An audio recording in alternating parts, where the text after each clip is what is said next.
Hey, jury family, happy pre-Thursday. Welcome to Jury Duty. Y'all know how we do. It's 6:23 in Los Angeles. Where y'all checking in from, jury family? Where y'all checking in from?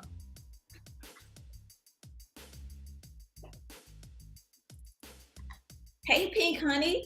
Shout out to the moderators, y'all. It's almost Friday. I hope everybody had a great week. We got some lawsuits we're going to cover. We're going to go over Kevin Spacey avoids a $40 million lawsuit. So he's first up on the board. ASTROWORLD, the $750 million lawsuit, they reached one of their first settlements. And Kim and Kanye, honey, are getting ready for a custody battle with the K. Shout out to Virginia Beach, Virginia. Shout out to Kentucky. Shout out to Brooklyn, New York. Pink Honey has sat the jury. Pink Honey has sat the jury.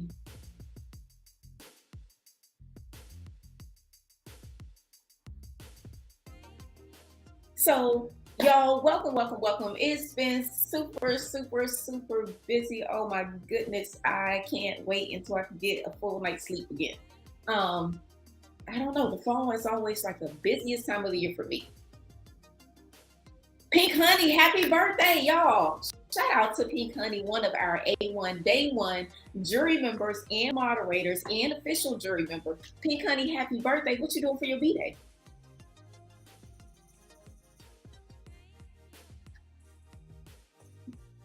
Brooklyn in the house. Y'all show Pink Honey some love. It's her B-Day. It's her birthday, and she doing jury duty on her birthday.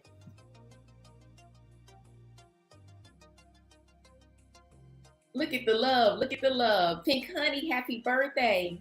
Happy birthday. Another lap around the sun. So many blessings. I hope you do something amazing to celebrate your birthday.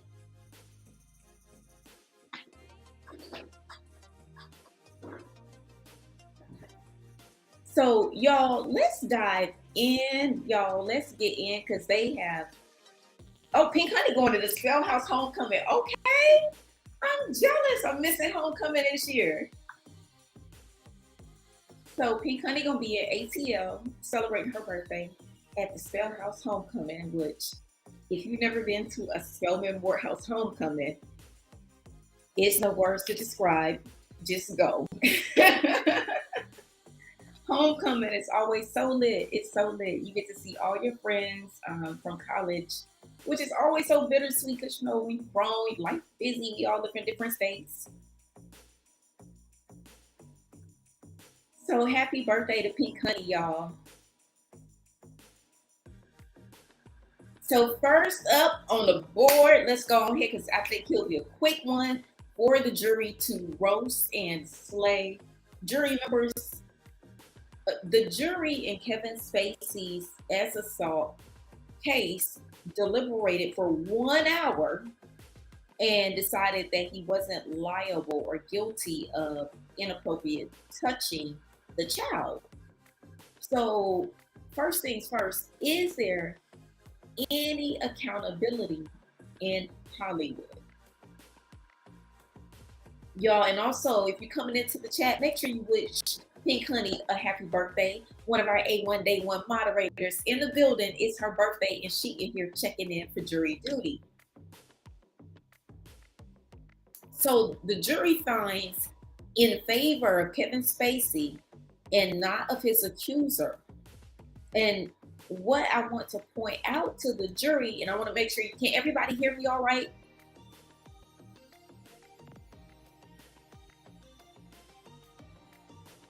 You deserve it and more, Pink Honey. You deserve it and more. So, y'all, Kevin Spacey's raggedy behind somehow evaded liability. So his accuser, you know, was so strong in his conviction about Kevin Spacey's inappropriate conduct that he filed a $40 million lawsuit. A $40 million lawsuit. And Kevin did what everyone does in Hollywood. What did Kevin say, y'all? If you could guess in the chat right now, how did he respond to these allegations? The Hollywood way. So Kevin Spacey's raggedy self gets hit with allegations. And if you guys remember, years ago, Kevin Spacey was accused of inappropriate touching of young teenage boys. And his response was, I have a problem. I have a confession. I'm coming out of the closet. I'm closeted gay, which still didn't explain his inappropriate conduct with a child. Because I don't even understand how him being closeted gay has anything to do with the proclivities and predilections toward children. So Kevin Spacey's roosters came home to crow, as they say, and he's been hit with a string of lawsuits. A string. So he walked out of court, y'all, sauced up, bossed up, like Marty with Kim Kardashian high-fiving, boom, boom, boom. But when I did my research, the tea is he has 2 other lawsuits pending, one in the UK and one in the United States. So he's escaped liability for 2 of these big lawsuits, and now he has 2 more pending, and hopefully a jury in the UK will hold him accountable. Because apparently in America, if you're rich and famous, it is beyond people's belief that they do anything wrong. Or they can pull a jury like Black China's case where they said, no, they actually did everything wrong, but we just don't want to give China any coins. So Kevin Spacey evaded liability for being inappropriate with this guy back in the day at one of the Hollywood or Hollyweird parties, as we like to call them when they get all zesty, inappropriate, and weird. And notice there is no criminal culpability ever in Hollywood. So they sue. But you see how quiet the district attorney is in Hollywood? Because the DA can hear about these cases and have the elective option of prosecuting crimes that are within the statute of limitations. The DA does not prosecute anyone on the upper echelon of the economic spectrum in Hollywood. Now, he's so busy busting down the jaywalkers in Beverly Hills that he does not have time to deal with these people in Hollywood and the industry that repeatedly show that they have these ridiculous proclivities. So Kevin Spacey, and I think it's so insulting to high-five and gloat in front of your victim, which he did, which diminishes what this young man went through even further. It further dissipates his situation and it minimizes his trauma. And it's 3 cases, but it was multiple allegations. And y'all don't forget, jury family with lawsuits, only the people that have the money to even, retain counsel, because this is always an expensive endeavor when you're going against Hollywood hotshots with the best of the best legal counsel. So the jury said that back in the day when they were at this party, I think it was 1996, that Anthony did not prove that Kevin touched him. Now, this is before everyone had a cell phone. This is before everyone had camera phones. This is before we are in the digitalization, hyper-digitalization, and technologically advanced era that we are in now. So I'm just curious, what evidence was he supposed to have? Or was he supposed to keep the shirt or the trouser like Monica Lewinsky in the blue dress?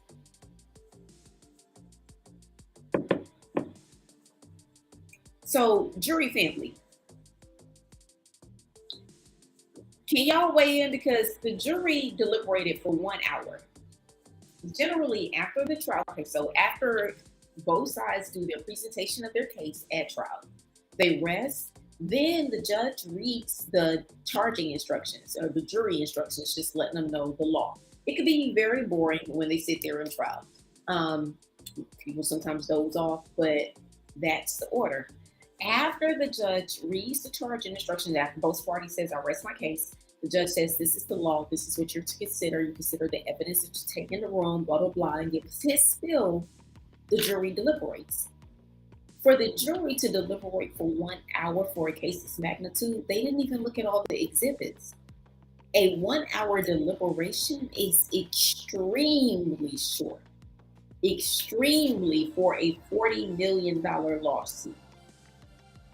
So Kevin Spacey evaded culpability as far as the civil remedies. And y'all know, we know in Court Chronicles, civil law is when it's money damages, and criminal law is when it's like felonious and you have to serve time or some type of criminal fine. So Kevin Spacey is Mr. Teflon, I guess. So he keeps getting away with being a creep. But we won't let Kevin Spacey get away with it. So I hope Kevin Spacey understands that the general public knows who he is, and we understand that he is protected by Hollywood. He is protected by the PTB, the powers that be, and that is what's saving his pale skin. That is the case. Because there is no reason that he should escape culpability when so many people come with these allegations. Hey, Coffee Tales, welcome to Jury Duty. We got slimeball Kevin Spacey up on the board because a jury decided that they didn't have enough evidence that he was inappropriate with the child back in the day. And I'm just like, hey, Coffee, I'm like, what type of evidence? Jury family, could y'all weigh in? What type of evidence could this underage child produce? This is before cell phones were at the rate that they are now. This was before everyone had cell phones. I mean, 1996, that's when the cell phone was in a briefcase and only, oh, thank you so much, Kimberly, for the Cash App. Thank you. That's when the cell phone, y'all, was in the briefcase, usually designated for the executives. And you remember they would have it in the phone and it was a big to-do. I mean, it was huge. It was, boom, boom, boom. Everybody knew you were making a call situation. Coffee said he's a magician. He makes his accusers disappear. The good thing about magicians in Hollywood is that Court Chronicles, we are alchemists. So, baby, we spin the truth out of all this bullshit because it ain't right. So Kevin Spacey will, do his award show, maybe get a ritualistic slap or something at the Oscars next year. Boom, boom, blah, and everybody forgets that he's a slime ball. I won't. And y'all, the UK courts are generally more brutal because under UK international law, y'all, get into this tea, honey. Get into this tea. In essence, if I got any of my attorneys that's overseas, y'all weigh in. But in the UK, the rule is the loser pays. So whoever loses the trial has to pay for the other person's attorney's fees. That's how they do it within the barrister, because they call their attorneys barristers, within the barrister's rules. So that lawsuit in the UK, if and hopefully when Kevin loses his lawsuit, he will have to also pay the victim's attorney's fees. Because y'all, they can't keep getting away with it. They can't keep getting away with it. Hey, Kaiba. Welcome, Kourt. So, jury family, could y'all do me a favor and we're going to just cast a quick vote and hit that like button while we in here doing jury duty. Begging for likes on a pre-Friday. Deborah said they're going to get him in the... Okay, so that's my... Okay, so jury family, if you think that they are going to roast him and flame broil him in the UK, hit 111. If you think he's going to get away with all of the lawsuits, hit 222. Let me see what the chat said. So that's where we are with Kevin Spacey. He has celebrated and gloated in the victim's face, even though the jury's response to their verdict or their justification for the verdict didn't make sense. They're asking for basically squeezing blood out of a turnip. Okay, I see the jury family voting. So they think that Kevin is going to get roasted in the UK. I do too. Because the UK is generally a more, I don't want to say aggressive court system, but it is a little more aggressive in the way that they litigate and how they handle frivolous action. They really shun frivolous action, which is why in the UK they have the loser pays. So we got a lot of 111. So y'all think he's gonna get roasted. Y'all like he gonna get ate up in the UK. And now y'all get into the T. Don't forget the euro. The euro, baby, the euro will eat up the dollar 3 times, 3 days a week. So if you get a 10 or $20 million verdict in a euro, that's almost double in USD, baby, in the dollar. So Kevin Spacey is running around gloating with his little pale self. And I don't know how all these rich people live in LA and always pale, no tan. What is happening? Like, what, they must be in their bunker. So Kevin Spacey is an absolute slime ball. The jury has voted, and they say that the jury is predicting that there will be justice in the international courts in the UK against slimeball Kevin Spacey. Kevin Spacey has avoided the $40 million lawsuit one of his accusers filed against him in the United States. He celebrated, high-fived his attorney with the slick back, all of the jazz. Y'all know how they do. Y'all know the Kim K one-trick pony. Premature celebrations based on unfair technicalities and all of the little schemes and scam ways that they try to win in court. So Kevin Spacey now has to deal with the other 2 accusers, one in the US and one in the UK. The one in the UK, I think, is the next trial. So we will be keeping up with that too, to see if there will be some accountability for these rich folks. Speaking of rich folks, y'all know we got to talk about Travis Scott. So Travis Scott, and I saw this, I think I saw it first on Tisa Tells, because y'all know Tisa be breaking that tea. So Travis Scott, performed a satanic ritual at ASTROWORLD and sacrificed his fans, and they still love him. He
Hey, jury family.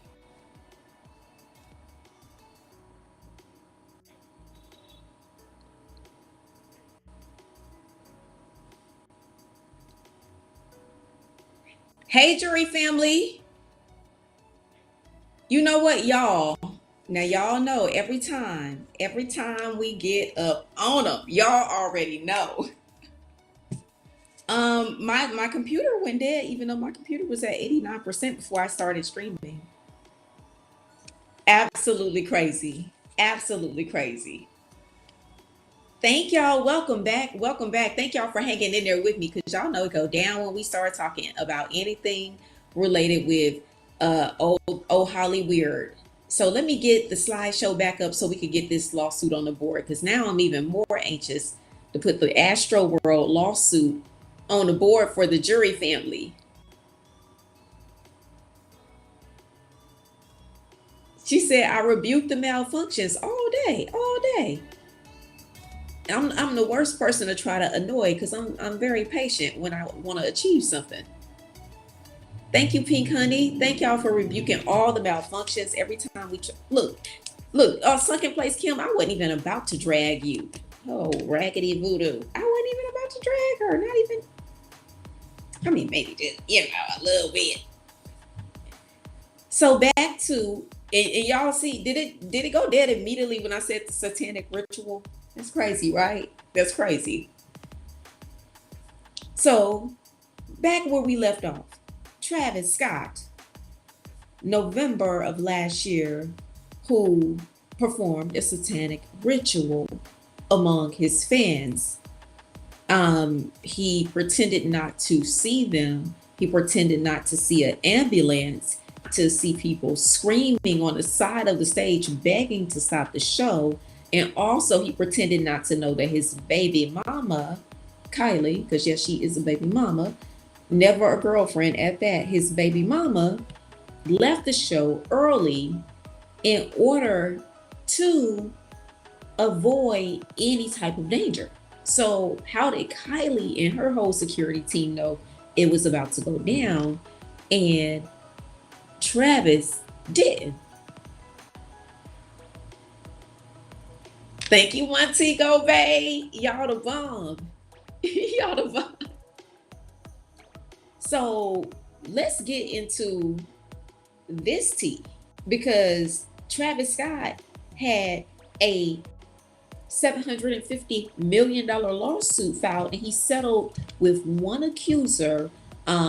Axel is the gentleman's name that Travis, settled the lawsuit with. There's Travis with his blonde tresses, his MK Ultra blonde tresses, So he settled with one of the 125 people in the class action lawsuit.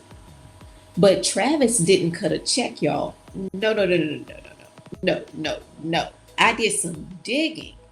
Live Nation, your boy Jigga, or what do you call himself, Hove? But I don't call him Hove because that's shortened for Jehovah and a Digger God.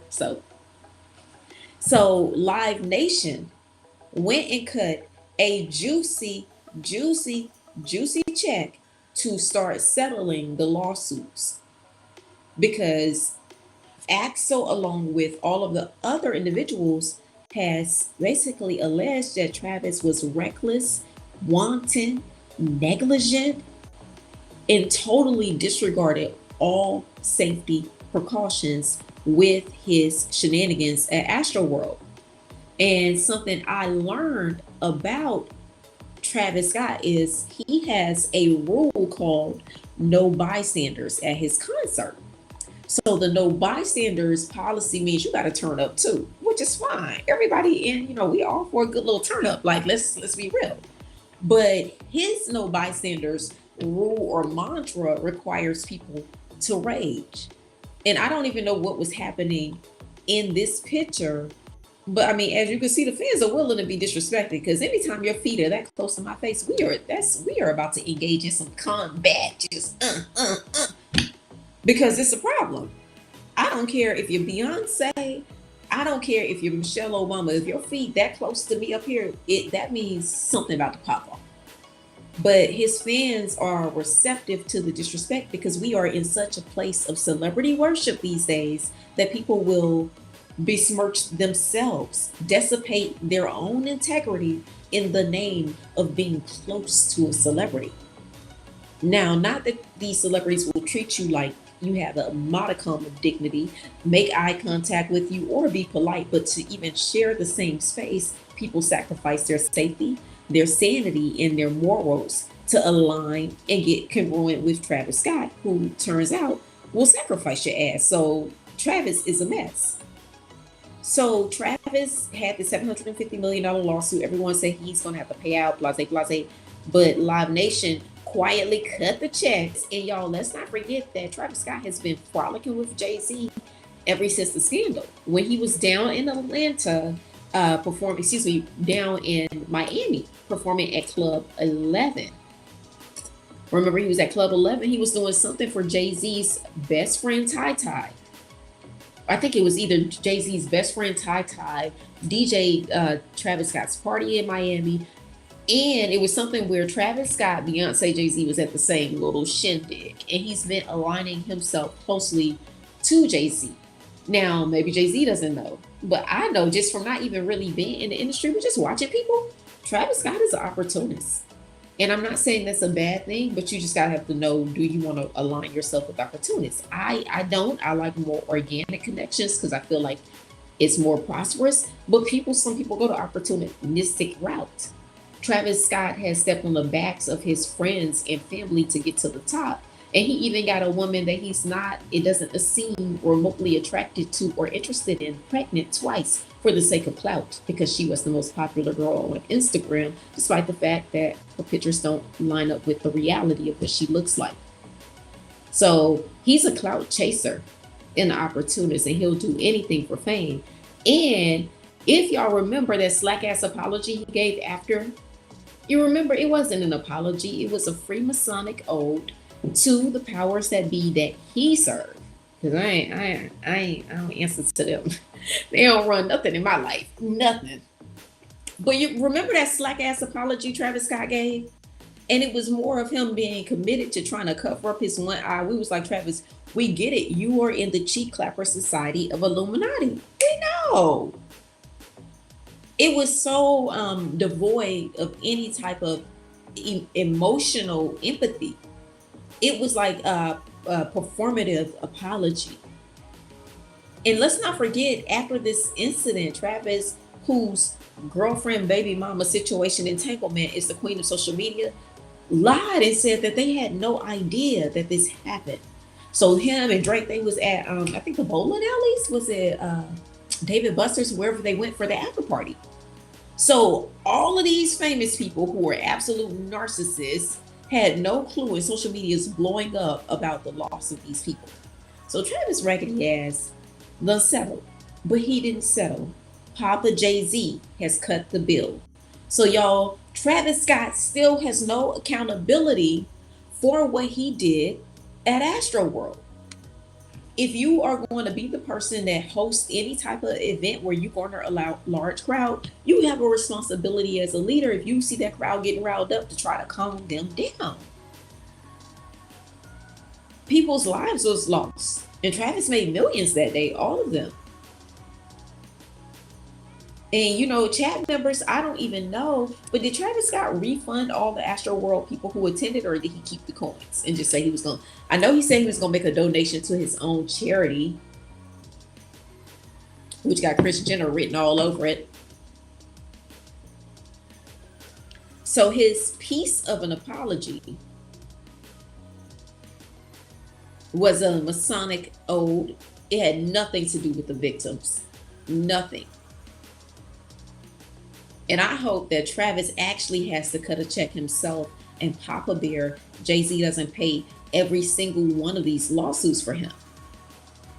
Because, the Live Nation piggy bank, of course, is bigger than Travis Scott piggy bank, even though they all rich. Coffee said, don't forget he had the better sponsorship after. And you could be a regular person and get hired with BetterHelp. And don't forget that the link that he included for BetterHelp had analytic data capturing software so that he got paid per click. And the reason why he took that BetterHelp software out of his profile is because I don't really frolic on Instagram, but that particular day I was mad and I was going in on him and I was calling him out and pointing out the analytics software that he was using to capture coins for clicks in the name of people's pain. These celebrities don't care about us, y'all. Make sure you tap it in with your friends and your family because these people have sold out to the Masonic puppets. And the gag is, they can't even hang out with the Scottish Rite, y'all. The Scottish Rite is all strictly an all-white, European, unapologetic Masonic entity at the top.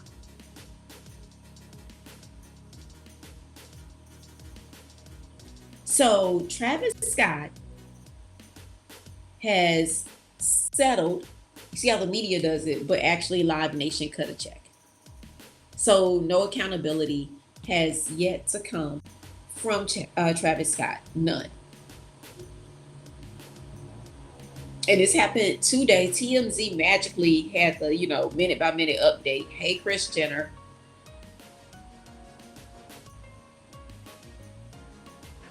And it says at 1:13, a source connected to the case tells us it's Live Nation and not Travis who's paying up the settlement.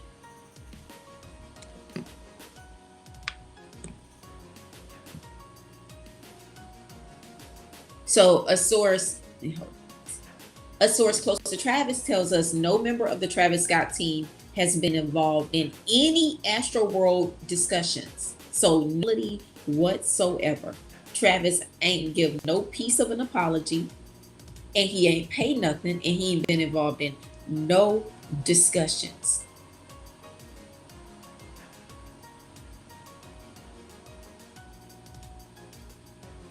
And then settlements are often confidential per the terms of the parties. So with them publicizing this, they wanted you to know because they wanted you to think Travis is a good guy. He's paying settlements. He must be about to go on tour, and they need that type of propaganda, in air quotes, off of him. But in the class action lawsuit filed against Travis, it is 125 people. So it's not just Axel. Axel is the first person. Axel Acosta is the first one, his family, to settle out with Live Nation. But we still have over 100 other people with various claims, and the courts have to listen to, I'm sure they're probably going to deal with the fatalities first because of the magnitude and seriousness, and try to parse through all of the other people that was injured. So Axel was trampled to death at the ASTROWORLD concert while in town visiting. Came with his friends to a concert. So his family still is very, very traumatized. And I will tell you guys, with lawsuits like this, people always look at settlements and be like, ooh, I got 400, 500,000, 2 million.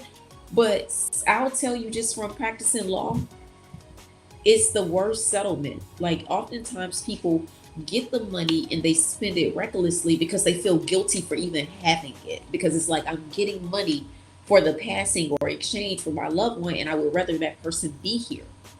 So settlements in death estate cases often are wasted and squandered, not because people are irresponsible, but because psychologically it feels like blood money. It feels weird to go and try to invest and make move. It feels weird when all you want is your baby back. Someone said, oh, Keisha said, did you do the numbers on the victims? I was looking at numbers and something jumped out at me. So I see one, I'm gonna give y'all a Masonic tip. And I just learned this with basic gematria, ABC 1, 2, 3. But the number 113 is very popular in the Masonic realm. 113 in gematria is it breaks down for broadcasting, deception, And those are two of the biggest ones. And also the number 113, the Masonic Order enjoys, because they always talk about being one of the 13 families. And that's the 13 families in the evil pyramid that they all, go out their way to throw up. Yeah, so with settlements that are usually from the passing of someone, I've seen it over and over again. It happens, and it's just real life. People feel like, I've seen people feel sick to their stomach, like nauseous, as soon as they get the money, because it feels transactional for someone you love. You're someone you would give your right arm just to say hello to again. So that shit feels weird to us, normal humans. So settlements like this, people look at regardless of what it is, because they didn't disclose the number, how big or small. We have to extend grace to people who receive settlements through the unexpected and like tragic passing of family, because people feel so toxic, even trying to like make a move with that money. That feels toxic, just it just doesn't feel right. And it's just the psychology of it. Yeah, they love that number 113. They're hooked on it. They think we don't know. It's like broadcasting and deception is the biggest one. They like the 222, which breaks down to order out of chaos. They like in their mentality is, oh, they don't know. No, we know what y'all do, Holly. We know. We know what it is, and most people say they want no parts of it. The Pixar movie, yeah, it had a lot more hidden than that 113. It had a lot of symbols.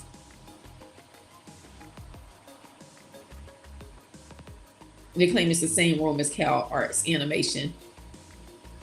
Yeah, but 113 is the number one thing that breaks down to in gematria, is the on the word deception.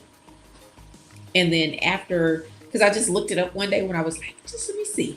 And after deception, the other word 113 adds up broadcasting. And I was like, And TMZ gonna leave at 1:13 a.m. Like, y'all, let's be honest. How does TMZ know the exact minute?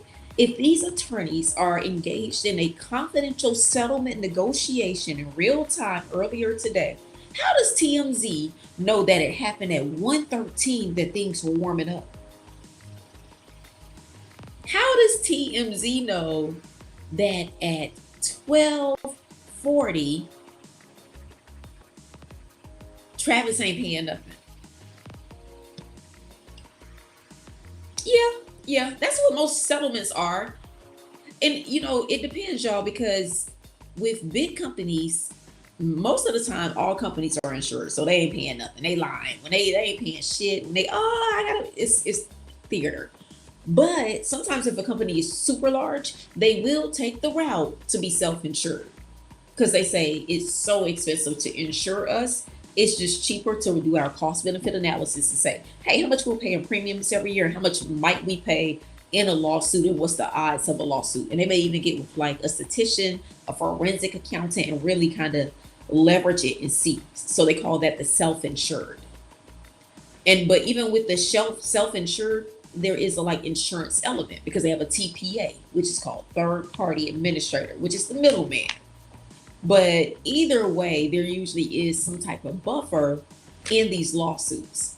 So Live Nation's insurance cut the check for Axel. I don't like that TMZ let us know it happened at 1/3 gematria. And I don't know, it just bothered me that it was just Axel. Like, why Axel? Why not any more settlements? So Travis Scott, we probably will watch him elevate in his career. But y'all, as the lawsuit settles down, I wanted to pull some actual pieces from the lawsuit to share with the jury family, so we can see what he was accused of in the black and white.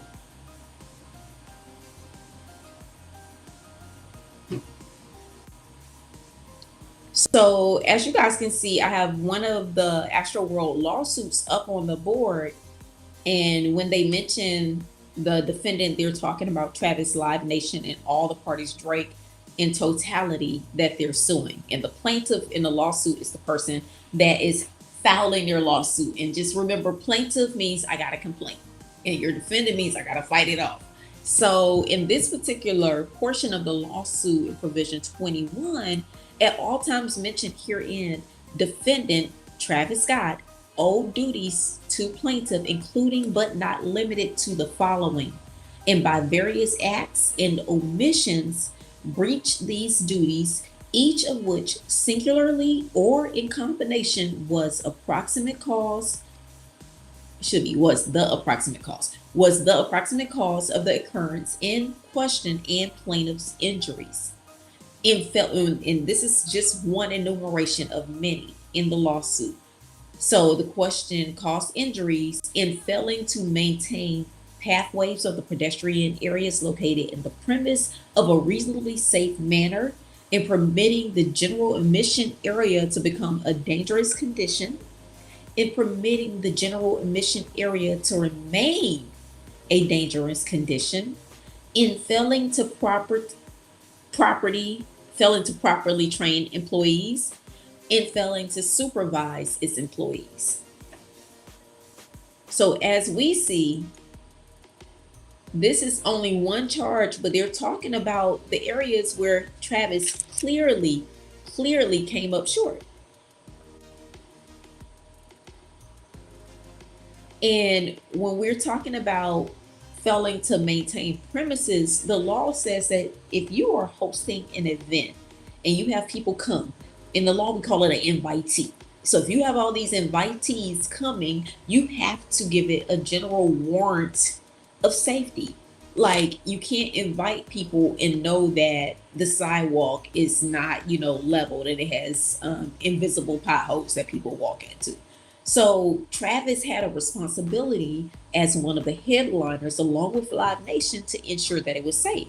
The gag is Live Nation was being cheap. They did not hire enough security or medics that day. And I have to remind people, we're talking about Jay-Z and company. These people are super wealthy. And let me tell you, they make money off of you giving zero effort. Beyonce ain't even got a profile picture up on Instagram. She was like, why? So they give minimal effort, charge maximum prices, because Kanye West was charging $50 for chicken wings and french fries, some crazy shit. And you got Live Nation charging hundreds of dollars for the ASTROWORLD Fest with no proper water stands, no proper security, and not enough medics. If you're going to have an event outside in Texas, I think the least you can do is have a proper amount of water stands. I feel like that's just the kind of the basics in Texas. It gets a little hot.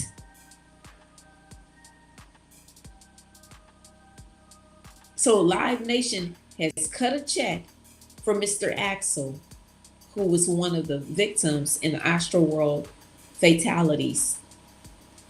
They didn't disclose how much it was. It is clear that Travis Scott ain't cut not one coin, ain't paid nothing. Live Nation is footing the bill for Travis Scott's first lawsuit.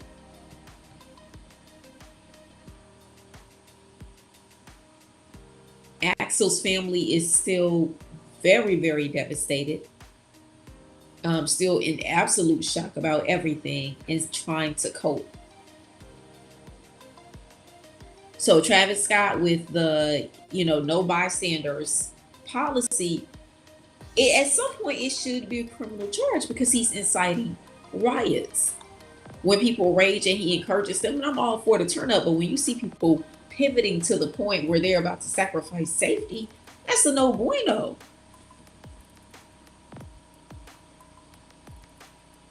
And let's not forget, ASTROWORLD happened on Kris Jenner's 66th birthday.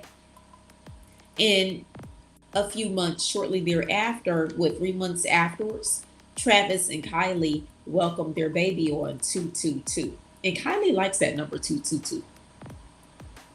She really does. She hooked on it. And this is another portion of the lawsuit that I wanted to highlight.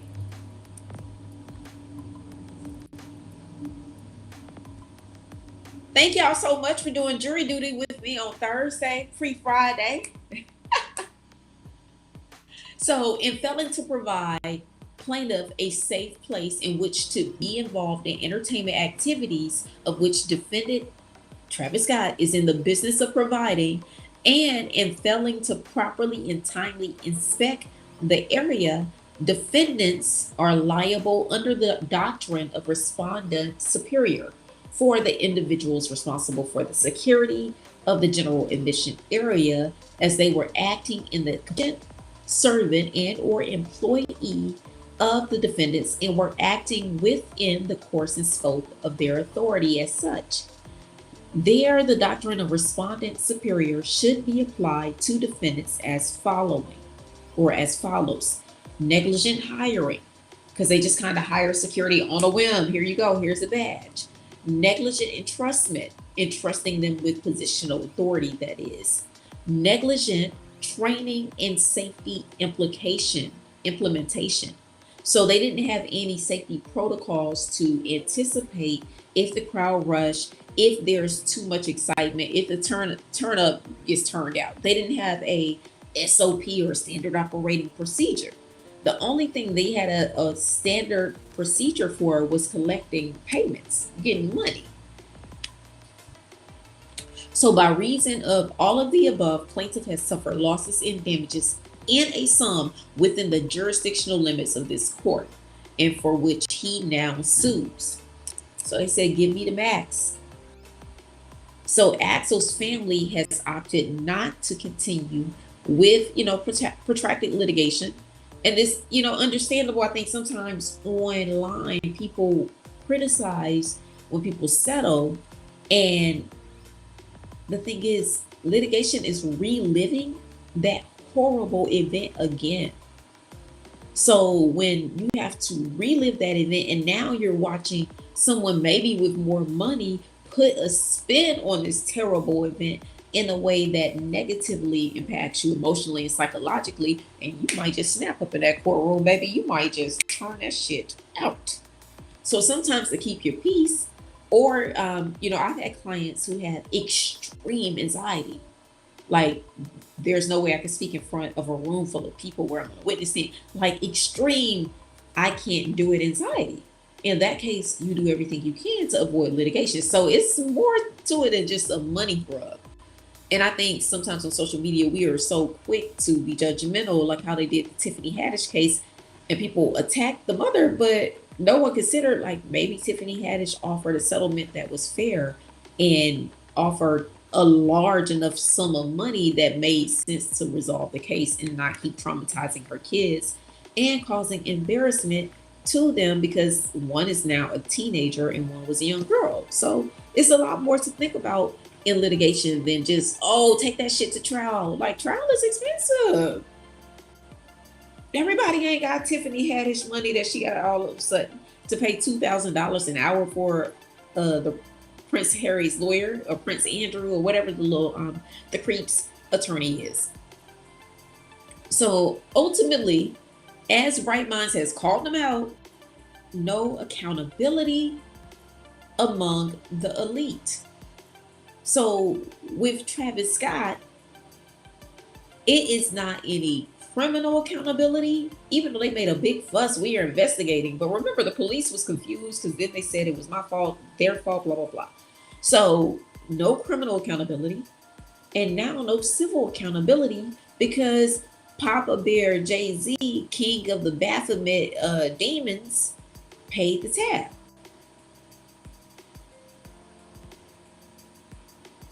And I'm just praying that at least Axel's family will get some type of peace, some type of peace. To see Travis' indifference at the concert and then a raggedy apology.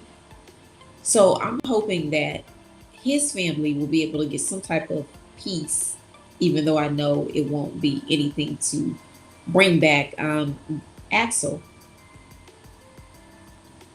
But TMZ let us know that it happened at 1:13. Like, TMZ knew the exact minute.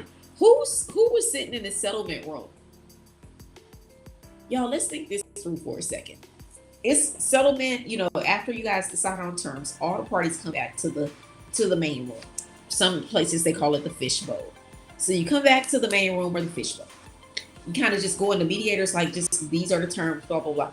Who is the person when everyone is in the room doing all of the last minute stuff, making sure the details are finalized? Says, let me text TMZ right now to let them know it happened at precisely 1:13. It's 7:13 here.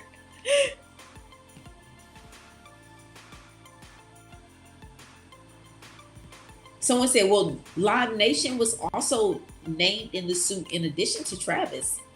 So it's unclear if Live Nation is paying Travis' portion and not their portion, or if Live Nation is paying their portion and Travis' portion. But I mean, what we do know is they're paying Travis, but we don't know if they're paying theirs, because the plaintiff named Live Nation separately from Travis Scott. Because in a lawsuit, like most people in a situation like this, you want to sue not only the artist, I can see why they sue the artist, the headliner, but also you're suing all of the agencies that had a hand in putting together this defunct event. And I mean, things went wrong from the security when they allowed people to bum rush the gates. And security didn't, call for additional help or notify them like things might be getting a little dicey. When medics allegedly saw people like with needles and they didn't do anything, even though that later was debunked because the sheriff came back and said that they didn't see that. That was just a wild rumor. So yeah, the DRUG thing was weird, but they didn't have enough medics. It's a Travis Scott concert. Y'all know he's into raging, he's into mosh pits and all of that. So kind of what the crowd and energy is going to be on, and they didn't have any precautions. I mean, they basically gave security baby a mace, flashlight, and a badge, and was like, "Good luck, champ. Good luck." And one or two might have had some pepper spray. Exactly. And the thing is, it's not the security's fault. It's not the medics' fault. It's the people who are in charge of managing it. If you're going to have an event with 50,000 people and you only got 10 water stands, that's negligence. 50,000 people, and I think they said they had 15 medics. I'm just curious, Jay-Z, you got the best of the best attorneys at Live Nation, and no one looks at any of these events and say, hold on, the ratios and numbers are dangerously scary. This was supposed to hold 50,000 people and they only had 10 water stands. It was not set up for people to win. Hey, Costa, welcome, welcome, welcome. Shout out to North Myrtle Beach in the house, South Kakalaki, and Coastal Peach for 50,000. And remember, Astrofest is not just one concert. It's like a festival. So it's different stages and it's all day. So something like at this event, something as simple as you and your girl walking to get some water might be a fiasco because it's limited water stands, it's limited medics, it's people with asthma, all of these things. So just reckless. And I think ASTROWORLD tickets started at $300.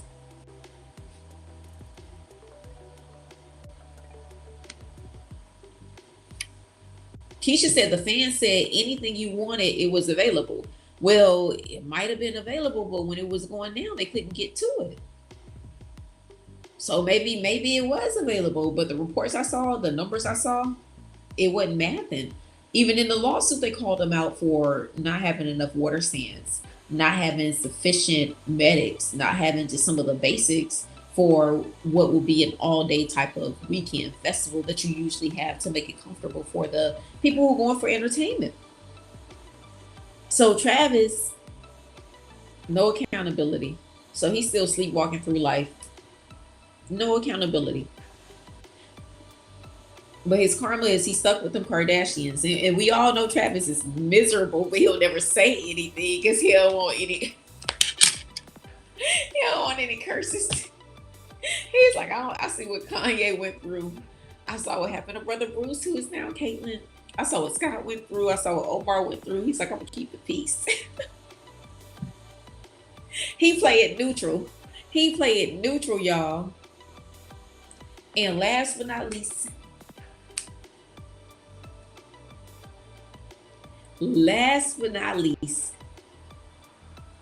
the Kim and Kanye custody battle is brewing. And might I say, y'all, I don't know what the hell is going to happen.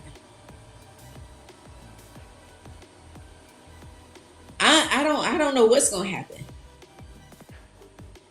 We got Kim that is highly litigious at the moment, and we have Kanye that is having just basically a temper tantrum with everyone and every business aficionado that he engages with. So do I think he will, the White Lives Matter shirt, how will that pan out in custody? I think it's all about how Kim spins it. If she's like, I'm scared and I think people are going to lash out against the kids, and she turns into the white woman victimology, then it's going to be terrible.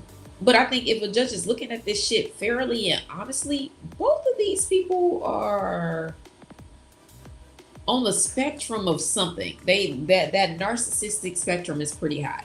Kanye is screaming his child was kidnapped. Kanye, the kid wasn't kidnapped. Your ass just wasn't invited to the birthday party. Period. Kim is doing her international frolics trying to find a man unsuccessfully. So we have Kim in the sunken place.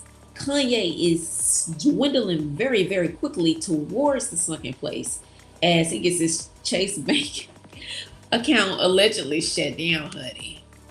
Chase said, we don't want your money. I don't believe that. I don't believe Chase told Kanye they don't want to get interest on his $1 billion. But so Kanye's having this temper tantrum that doesn't really seem to let up. Like, Kanye, you've been having a temper tantrum for years now. He needs so much attention. That's why sometimes I don't even want to talk to him. Talk about him. Because it's just like he needs so much attention. I can't even feed the ego with Kanye. So with this particular custody battle, if we are taking score at this point, Kim and Kanye are neck for neck in being derelict in different duties and have different things that a judge may look at as problematic. A judge could see Kim, her highly litigious lifestyle, or in other words, her ass can't stop getting sued, as stressful environment for a child, even if Kim is, going to a specialized apprenticeship program that skips through the process that all lawyers had to go through and, scrape and scramble. And then you have Kanye, who has antics that make people question his sanity. No, not because of what he says, but I want to say it's because of how he says it. Because in my opinion, every video that I've watched of Kanye in the past 2 weeks, his voice is like a whole different personality. He goes from a dude in the hood to all the way like, hello, really nasally. So he goes from, I just want people to understand my dreams and my goals. So you could imagine what platform he was on. And then I don't give a fuck. I don't give a fuck. She tried to kidnap my kids, y'all. And I'm going to do it for the black man. And these interviews be 2 days apart. He up there with Tucker Carlson just, people tried to vilify me because of Make America Great. No, Kanye, people try to vilify you because you are a public villain. You exhaust us with your antics. You and your wife are absolute Masonic attention whores. Y'all can't get enough. Damn family done push Ray J over the edge. Well, programming is required to be a part of the Kardashian clan. That's required. They gotta do the programming.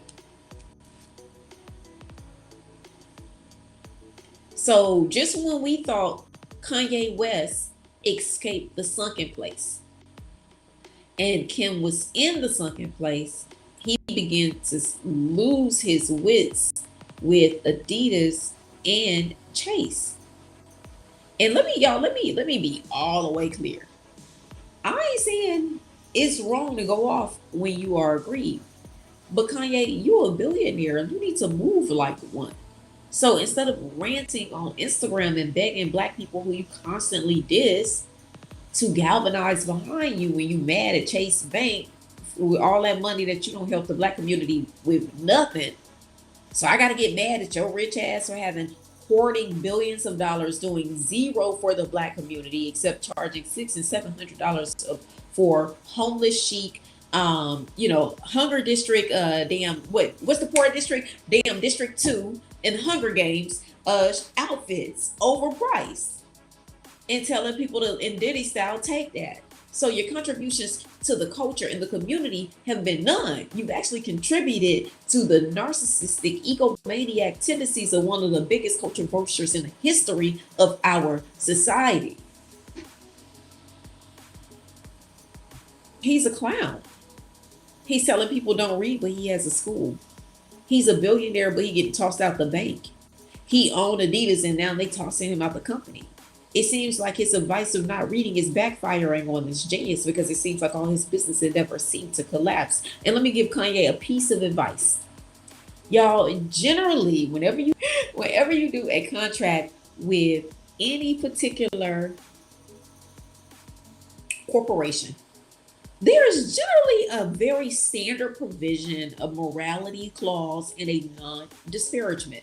This is in most template contracts. Non-disparagement is the corporate way of saying, I'm not going to pay your ass and you out there talking shit about me. So the non-disparagement clause means don't go out in them streets or on social media, on the gram, talking shit. Because if we doing business, we got to have a united front. So if that non-disparagement clause is in his contract, like most of the time they are, he's violated that. Because you can't be in business with someone and talk shit about them. That's just not how it works in basic contract law. And as far as the banking relationship with Chase, I don't know, but that just seems like a ruse. Banks are greedy. Banks are absolutely greedy. Ask Jamie Elefantes. He knows. That's his nickname, but he's actually a Rothschild. Banks are greedy. They're in the business of keeping your money as much as possible to make interest. They are not throwing out a billionaire because he did a White Lives Matter shirt. And y'all, can I tell the truth on Kourt Chronicles, or can I tell the truth? Chase Bank is not over there so appalled about White Lives Matter. Like, let's be real. No.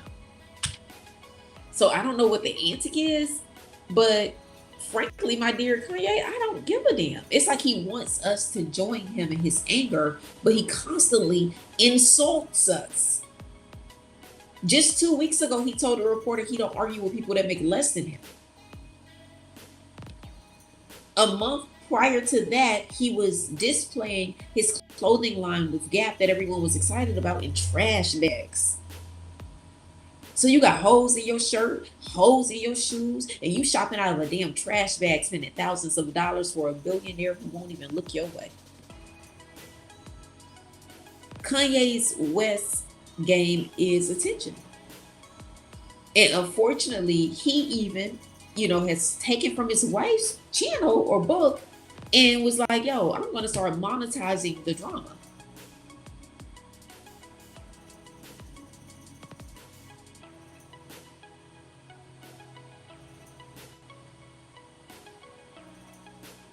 Do you remember Keisha said he keep using the word handler because he has them? When you sell your soul to the powers that be, they come with a set of handlers to keep you in line. So he's never really a free thinker. So that's why people are like, Kanye's exposing the truth. No, he's not. He's doing what his handlers told him to do. And if you ever need a reminder about the scope of Kanye's handlers, please, jury family, just take the time to hit in YouTube, go to Trap House Kitchen's page and look at his ass holding them French fries for the Italian designer while his wife recorded and laughed at him.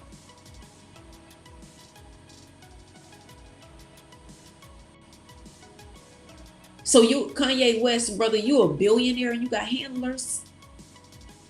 So that tells me immediately you're not a billionaire. You're not in control of you. Because $1 billion is absolute. That's the screw it money. I do what I want to do.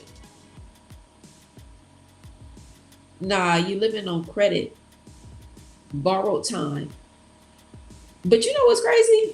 All these celebrities gonna learn because I don't know what. I think I was listening to Night and Day's channel, and I think this is the year of Aquarius for exposure. Aquarius is feminine energy, but also it's the energy of exposure. So we're gonna see a lot of these celebrities getting exposed. So Kanye West has basically joined Kim in. Okay, hold on. Someone got some Kanye tea to put up on the board. Oh, my days, jury member said Kanye told Chase he was leaving, not vice versa. Okay, so because that's why I was like, I don't believe for 1 second Chase Bank threw him out. That's why I was like, that banks are not throwing out $1 billion client. That he was closing his accounts and moving to another institution. Okay, so Kanye closed his accounts with Chase. But y'all, let's back this up. Why do we know this? Like, why does every transaction with Kanye and Kim have to be publicized? I'm gonna be real. The times in my life when I was broke is when I talked about money the most. When just I ain't know where the next dollar was coming from. So are they rich people broke where they don't have any cash on hand, but they got assets? And I don't know for Kim, because she just got her her Malibu mansion. Hey, Deion Sanders, welcome to Jury Duty.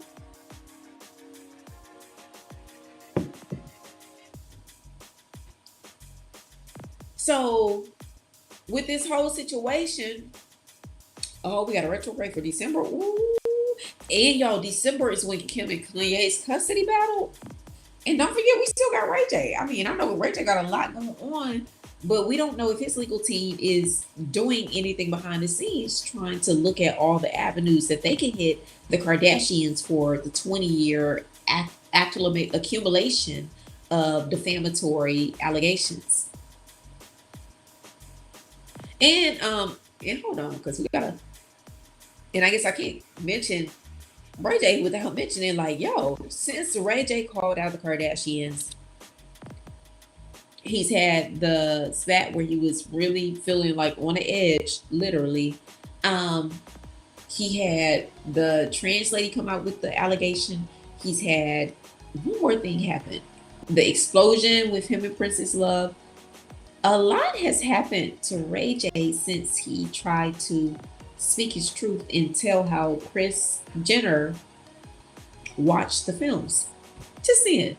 And I'm not saying Ray J's innocent, but it does not go without notice how much has happened. Hey, Lisa. Welcome, welcome, welcome. So we still have that on the radar. So a family court judge is going to have to think like, hey, if Kim is involved in a billion or potentially multi-billion-dollar lawsuit, what is that going to do for the best interest of the children?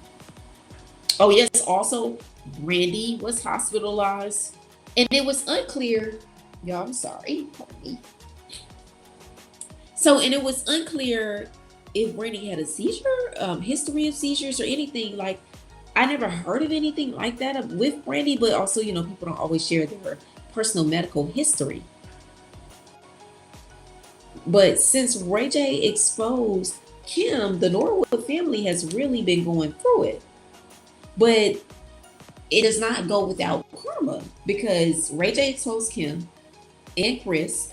They pretended like nothing was going on, and they were so dismissive. But Miss Thing Kim went on Michael Strahan's show with the Balenciaga credit card earrings when everybody was heavy on her head talking about her being a scammer. So she had to pop out with the earrings. But remember, even when she's trying to be flip and act like it doesn't matter, the SEC lawsuit snatched her up. They grabbed her and said, hold on, little Miss American Beauty, sunken place of America, the real sunken place of America, and hit her with $1 million fine.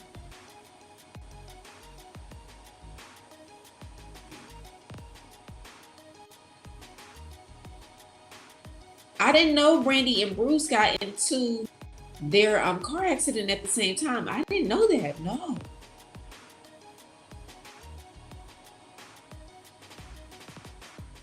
So with the custody battle brewing, the standard in family law for the kiddos is called the best interest of the child. this ain't legal advice, just general tea. And it's a standard that's pretty ubiquitous. And it just basically means the judge has a lot of discretion to be like, what I think is best. So Kim is probably going to sell the whole family. And I think Kanye has a big battle because Kim is the queen of production. So they're going to go up in there with videos. We got the Christmas pajamas, all the like photo shoots, everything. All the Christmas photo shoots be in June or July. So just don't be thinking this shit is real with them in Hollywood. Keisha, what did Kanye say? You said Kanye was saying something crazy in his comments. He always does. Kanye needs attention. Now that Kim is out, back on them streets and looking for a white man, she needs some. He need attention.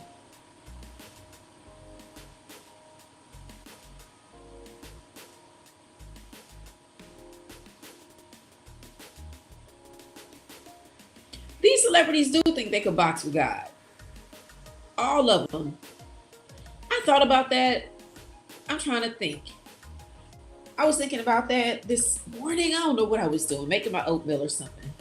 And I was thinking, it's so crazy that people worship celebrities, worship the thing that is created, but won't even acknowledge the creator. And it's like nowadays you can't say anything without being called a CT or anything like that when you're talking about celebrities who do stuff in front of our face.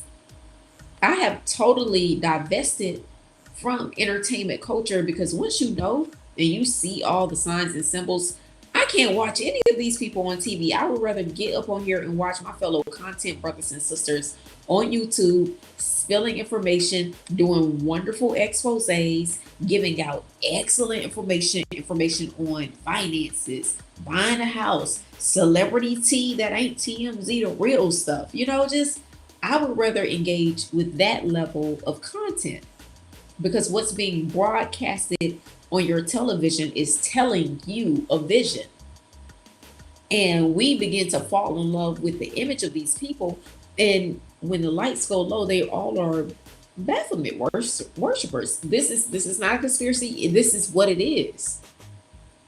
And it's shocking to me. People will even get in the comments and argue. You don't know this. And they do all of this for Beyonce, like every single picture she ain't replying to nothing.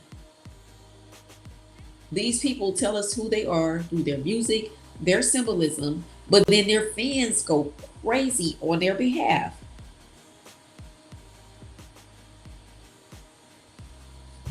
Diane said, I want to learn to not be drained.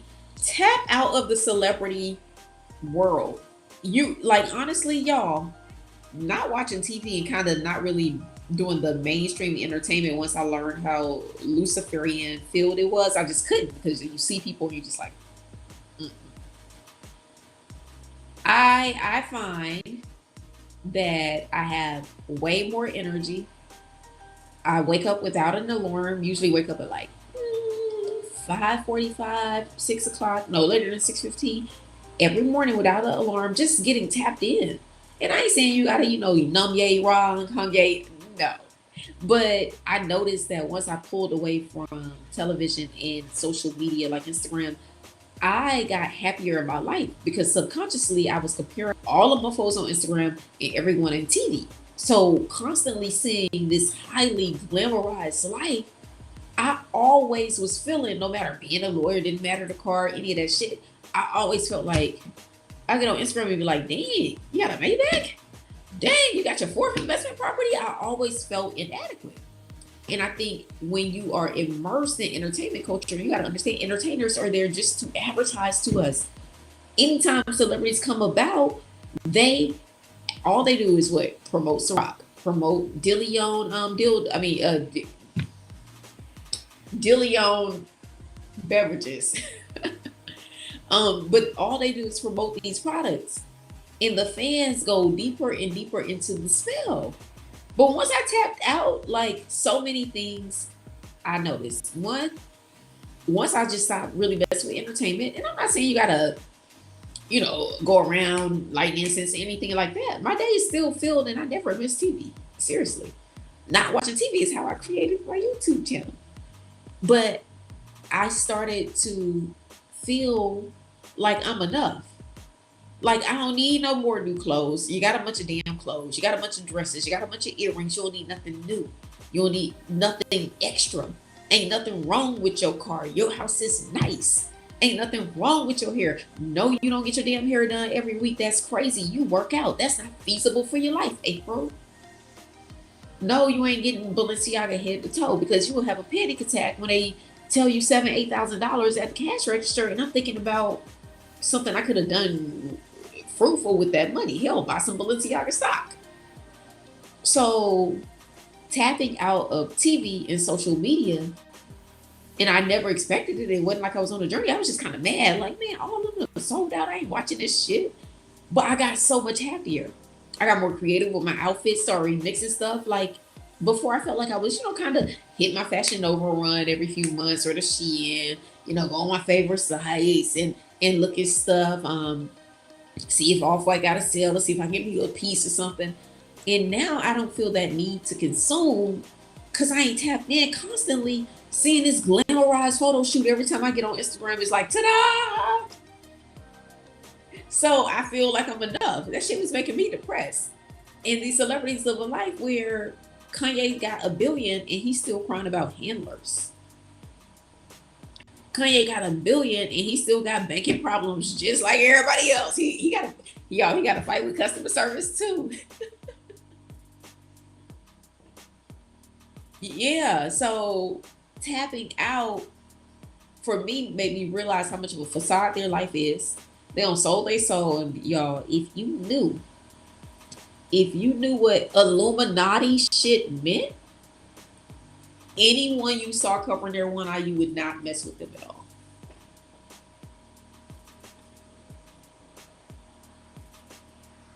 Because your discernment will never lead you wrong. It will never lead you wrong. So I will say, I mean, I'm not saying you have to be a minimalist or a nomad or just someone who's totally like out the loop. But I am saying that the name of the game with all these celebrities, Kanye included, they take oaths. They took their oath to Baphomet. The name of the game is to consume all your time. So that's why I always say we talk shit about them, but let's make sure we get into the law and learn a little something too. Because with Kanye, he gets what he needs when he harvests our energy and our attention. Kanye has made the headlines every single day for the past, 90, 120 days? It was the Donda show, where it was every day he was moving a concert, and then Marilyn Manson, then it was him and Kim and the birthday. Like, it's a constant stream. His life is a reality show, and we sucked in. And then he got us wearing them holes in our shirts. And people got the audacity to spend hundreds of dollars and stand in line with damn shirts with holes in it.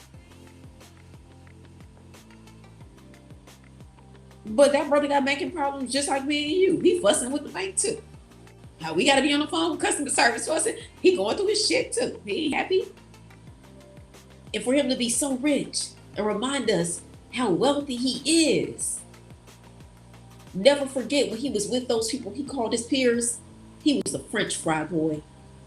He had the whole fries. Guy had napkin, boom, boom, eating. He had the like the Beatles little, the bob with the curl. I forgot what that style was called, but he had that little with the curl. And Kanye was holding the fries. And in the background, Kim says, "Look what happens when we go to Vogue shows." That bra recorded it. Kanye he's not your friend. He goes, he's just not. He needs too much attention. His antics are purely to distract. And anytime Kanye and all the celebrities turn up, I'm like, something must be going on. Must be some distraction they trying to pull. It's elections going on. Ain't none of them talking about that. Back to school happened. Nobody did a back to school drive. Once a year they always give out them dry ass turkeys around the holidays. I'm like, can y'all rich people do something more meaningful? Pay 10 of your fans rent. Something meaningful. But with Kanye and Kim in the custody battle, baby, I don't wish that job, with that judge's job, on anyone. Oh my goodness. Like, I feel sorry for the judge.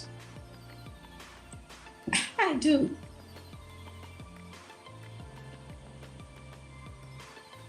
So y'all, that's all I got with Live with the Jury. Kevin Spacey escapes a $40 million lawsuit. ASTROWORLD, no accountability whatsoever for Travis Scott. And then Kanye West, hold on, Kanye West, look, I was talking about Chase, that wasn't even in the lineup, y'all. And then Kanye West and Kim's custody battle is brewing. Yep, it's brewing. And right now, both of them mofos in a sunken place. So we don't really know how that's gonna pan out. Spacey is definitely a Chester, can't say the word, but you know, he is definitely a Chester. Someone said Kanye has one child syndrome. He needs all the attention. I mean, he's just so exhausting. Like, honestly, y'all, why do people go out their way to want to be friends with celebrities? They seem so exhausting. I just want to just like, yo, it's so nice to be able to just relax and not be trying to cater to someone's ego.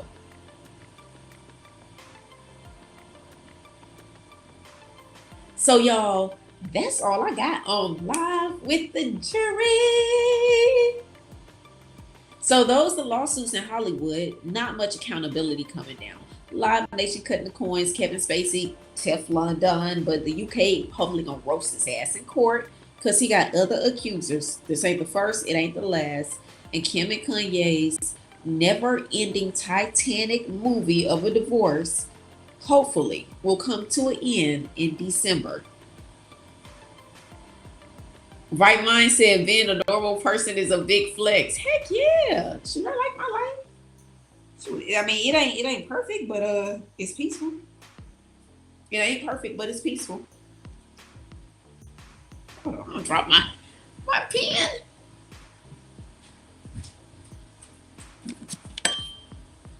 So y'all, it is 7:45 in Los Angeles. Live with the Jury. Live with the Jury. Where y'all checking in from as we sign out? She said, listen to their drama is so exhausting. Yes. Because it never lets up.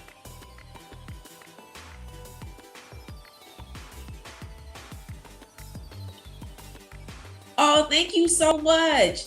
Shout out to Virginia, Deborah in the building. Dallas in the building. Thank you, Ernie.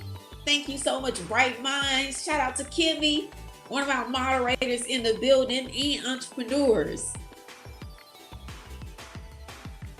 Y'all, on your way out, can you do me the solid of hitting the like button so we can make sure this information about the lawsuits are pushed through the algorithm so other people can know what's going on outside of the Hollywood tea, but the actual legal tea.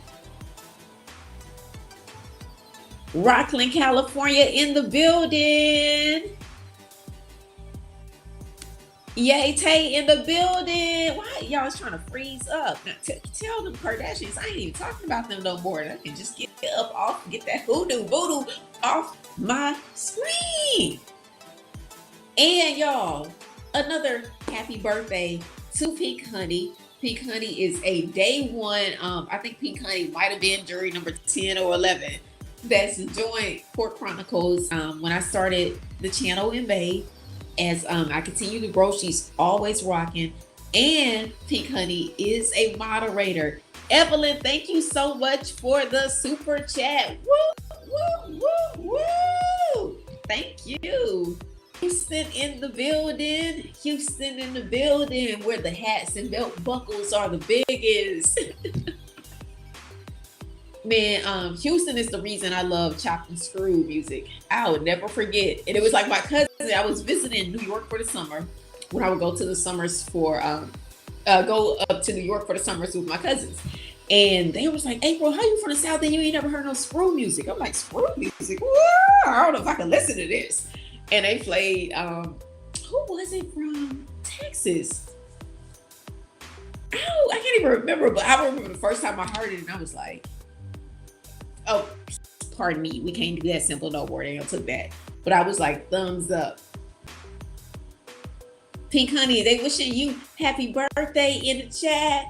Hopefully you doing something nice. Yay, Tay, thank you so much for the super chat. Y'all are bomb.com, man. Y'all show me so much love. I was about to say, don't make me cry these lashes off, but I ain't even got no lashes on, so I can let the waterworks flow. Thank you so much. Thank you so much. Happy birthday, Pink Honey. Another lap around the sun. Wishing you so many more, sis. Happy birthday.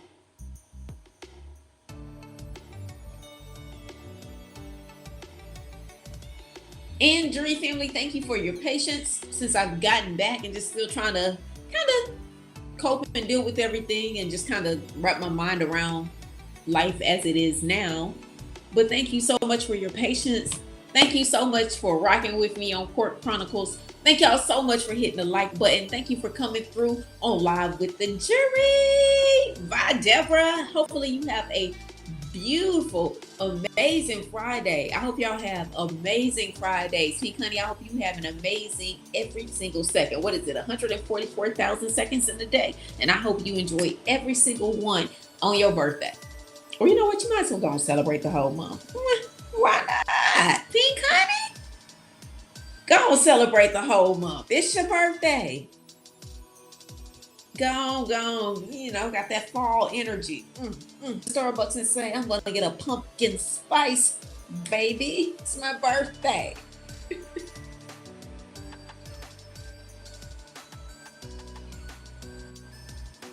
Happy birthday, Pink Honey. Everybody's sending you so much love. Everybody's sending you so much love. Oh, I love it. I love the love. And this is, y'all, this is what it's about. Not walking around with no $1,000 shirt with holes in it. I like my threads just fine. It's okay. They don't have any holes in it, and I still like my clothes just fine. Uh-oh, Pink Honey, they say they hope you turn up tomorrow. See, hold on. Let me go and dismiss Kourt before I get up in that energy. See, thank you, Bright Minds. Y'all, ladies and gentlemen of the jury, we had the jury sat earlier, and we've had Bright Minds, another moderator and jury member, dismiss the jury. So Kourt is hereby adjourned. I love y'all, jury family. I love y'all a ton. Please do me a solid. Hit the like button. And also, in the comments, let me know what you think about Kevin Spacey not paying a penny on a $40 million lawsuit and Travis Scott having Big Papa Jay-Z cut the check for his lawsuit.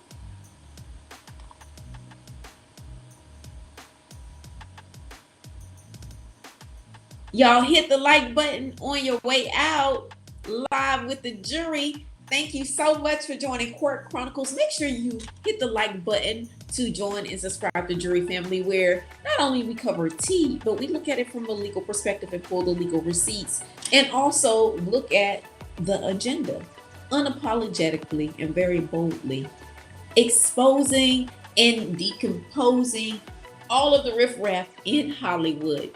Every Thursday night at 6:15, we call it Pre-Friday at Live with the Jury. Jury family, thank y'all so much for running me up always and showing love. I appreciate y'all, man. Thank you so much. Thank you for coming in. Y'all can go and enjoy so many wonderful channels, and you decide to spend your time with me on Thursday.